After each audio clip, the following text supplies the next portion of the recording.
Hello everyone, my name is Kirti. आज हम discuss करेंगे राजस्थान के इकोनॉमिक सर्वे 21-22 के 5 मिनट में 50 क्वेश्चन के बारे में।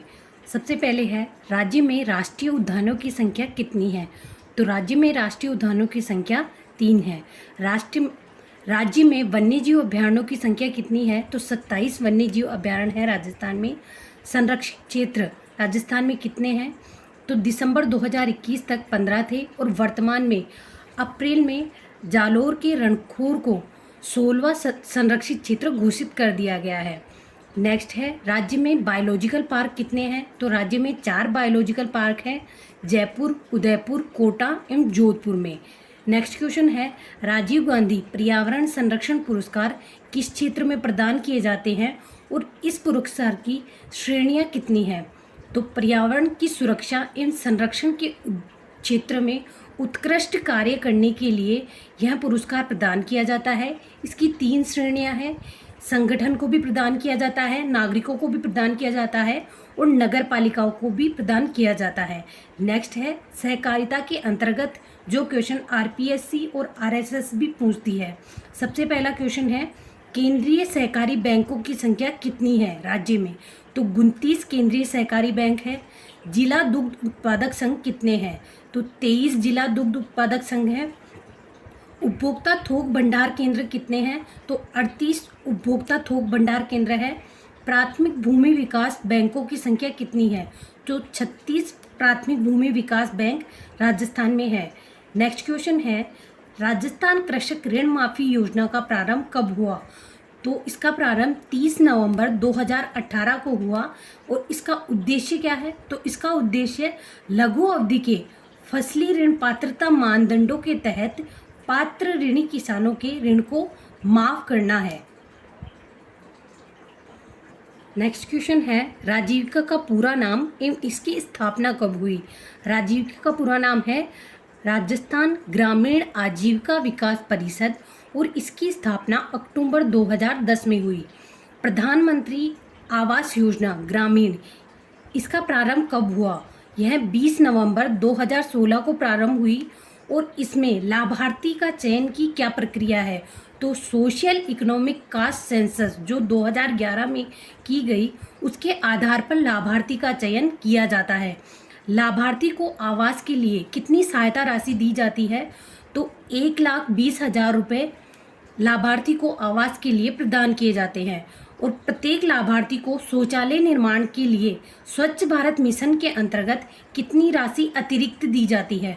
तो 12,000 रुपये अतिरिक्त राशि प्रदान की जाती है। इस योजना में वित्त पोषण किस प्रकार किया जाता है? तो 60:40 है। 60% सेंट्रल गवर्नमेंट की तरफ से और 40% स्टेट गवर्नमेंट की तरफ से प्रदान किए जाते हैं।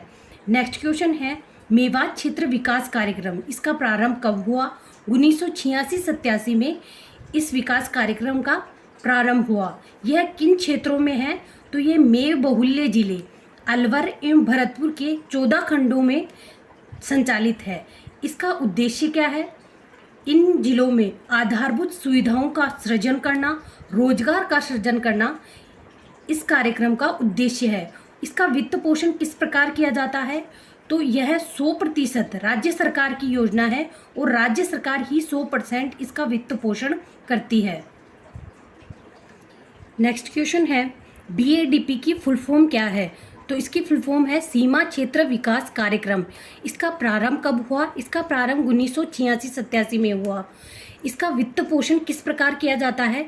तो यह 100% केंद्र सरकार द्वारा वित्त पोषित है। इसके अंतर्गत सम्मिलित जिले कौन से हैं? तो जो सीमावर्ती जिले हैं राजस्थान के, बाड़मेर, बीकानेर, गंगानगर और जैसलमेर, इनके 16 खंड इस कार्यक्रम के अंतर्गत सम्मिलित है। इसका उद्देश्य क्या है? आधारभूत ढांचे का विकास करना और सीमावर्ती क्षेत्रों में संतुलित विकास करना इस कार्यक्रम का उद्देश्य है। नेक्स्ट है, MGJVY की फुल फॉर्म क्या है? तो महात्मा गांधी जन भागीदारी विकास योजना, इसकी फुल फॉर्म है। इसका प्रारंभ कब हुआ? फरवरी 2020 में इसका प्रारंभ हुआ।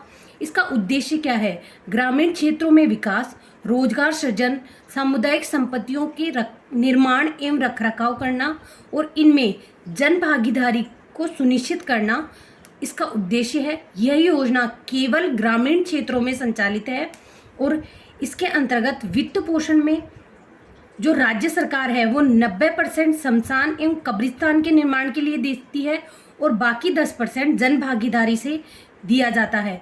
70% अन्य सामुदायिक परिसंपत्तियों के निर्माण के लिए दिया जाता है राज्य सरकार द्वारा और बाकी 30% जन भागीदारी द्वारा दिया जाता है। टीएसपी क्षेत्रों में 80% वित्त पोषण राज्य सरकार द्वारा दिया जाता है और 20% जन भागीदारी द्वारा सुनिश्चित किया जाता है। हम इसी प्रकार आने वाले वीडियोस में इकोनॉमिक सर्वे के क्वेश्चंस डिस्कस करेंगे। So if you like my videos then please like share and subscribe to my channel. Thank you.